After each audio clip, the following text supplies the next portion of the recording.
Assalamualaikum warahmatullahi wabarakatuh. Inilah kisah pertama kali turunnya Al-Quran. Ketika usia Rasulullah SAW telah mendekati 40 tahun, beliau lebih senang mengasingkan diri. Itu beliau lakukan karena merasa tak nyaman melihat pemandangan kemusyrikan yang terjadi di sekitarnya. Ia pun meminta izin pada sang istri, Khadijah, untuk merenung dan mengasingkan diri. Dengan membawa roti dari gandum dan air, beliau pergi ke Gua Hira di Jabal Nur, yang jaraknya kira-kira 2 mil dari kota Mekah. Suatu gua yang tidak terlalu besar, yang panjangnya 4 hasta dan lebar 1,75 hasta. Pilihan beliau untuk mengasingkan diri ini termasuk bagian dari ketentuan Allah Subhanahu wa Ta'ala sebagai langkah persiapan untuk menerima urusan besar yang sedang menantinya, untuk mengubah wajah dunia dan meluruskan garis sejarah. Allah telah mengatur pengasingan ini selama 3 tahun bagi Rasulullah ketika usia beliau genap 40 tahun, yang merupakan usia kematangan. Tanda-tanda nubuah atau kenabian sudah mulai tampak. Di antaranya, ada sebuah batu di Mekah yang mengucapkan salam kepada beliau. Terjadi ru'yah sadikah atau mimpi yang benar yang datang berupa fajar subuh yang menyingsing. Hal ini berlangsung hingga 6 bulan. Mimpi yang benar ini adalah merupakan salah satu dari 46 tanda kenabian. Kemudian, beliau mulai suka mengasingkan diri. Beliau biasa mengasingkan diri di Gua Hira. Beliau beribadah di dalamnya. Beberapa malam kemudian beliau pulang kepada Khadijah, lalu membawa bekal untuk keperluan yang sama hingga turunnya wahyu itu. Saat beliau sedang berada di Gua Hira pada bulan Ramadan tahun 610 Masehi atau 13 tahun sebelum Hijriah. Malaikat Jibril mendatanginya dan berkata, "Bacalah." Rasulullah menjawab, "Aku tidak bisa membaca." Namun, malaikat tersebut menariknya dan memeluknya erat-erat sehingga Rasulullah merasa sesak.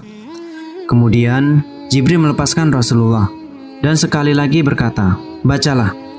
Hal itu terulang hingga 3 kali. Lalu Jibril melepaskan Rasulullah sembari mengucapkan ayat pertama hingga kelima surat Al-Alaq. Artinya, bacalah dengan menyebut nama Tuhanmu yang menciptakan. Dialah menciptakan manusia dari segumpal darah. Bacalah, dan Tuhanmu lah yang maha pemurah, yang mengajar manusia dengan perantara kolam. Dia mengajar kepada manusia apa yang tidak diketahuinya. Setelah Rasulullah mengucapkan bacaan itu, sang malaikat pun pergi.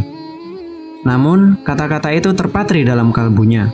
Dalam keadaan yang masih gelisah, Rasulullah pulang dan meminta Khadijah menyelimutinya.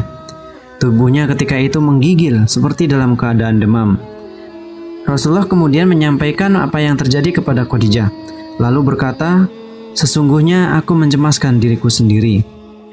Khadijah dengan penuh kasih menenangkan suaminya, "Demi Allah, Allah selamanya tidak akan menghinakan engkau. Sesungguhnya engkau selalu menyambung tali persaudaraan, selalu menanggung orang yang kesusahan, selalu mengupayakan apa yang diperlukan, selalu menghormati tamu dan membantu derita orang yang membela kebenaran." Selanjutnya, Khadijah binti Khuwailid membawa Rasulullah menemui Warokah bin Naufal bin Asad bin Abdul Uzza, anak paman Khadijah. Warokah adalah penganut Nasrani yang taat pada masa jahiliyah, yang sudah tua dan buta.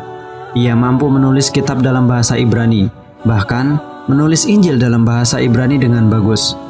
Khadijah berkata kepadanya, "Wahai putra pamanku, dengarkanlah cerita anak saudaramu ini."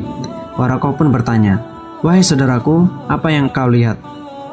Maka berceritalah Rasulullah tentang apa saja yang telah beliau lihat.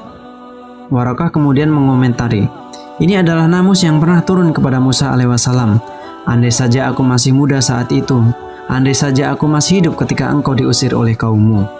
Spontan Rasulullah bertanya, "Apakah kaumku akan mengusirku?" Warokah menjawab, "Ya, tidaklah seorang pun membawa seperti yang kau bawa, kecuali pasti akan dimusuhi. Andai aku masih hidup saat engkau diutus, aku akan menolongmu dengan sungguh-sungguh." Warokah pun meninggal saat-saat turun wahyu. Wahyu sempat terputus setelah Rasulullah turun gunung. Beberapa pendapat banyak yang mengemukakan soal berapa lama terputusnya wahyu. Ada yang mengatakan 2 tahun, sebagian lagi mengatakan hanya 2 bulan, 40 hari, hingga mengatakan 3 hari saja.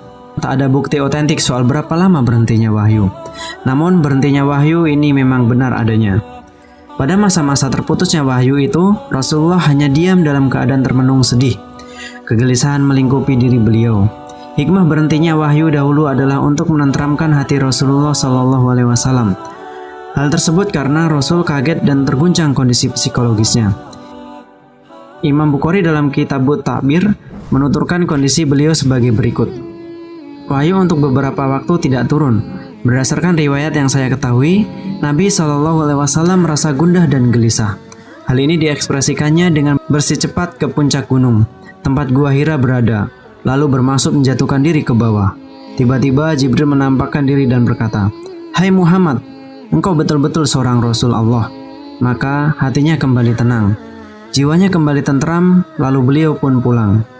Ketika bayang-bayang kebingungan mulai surut dan beliau kembali menunggu-nunggu turunnya wahyu, Allah memuliakan beliau dengan wahyu untuk kedua kalinya.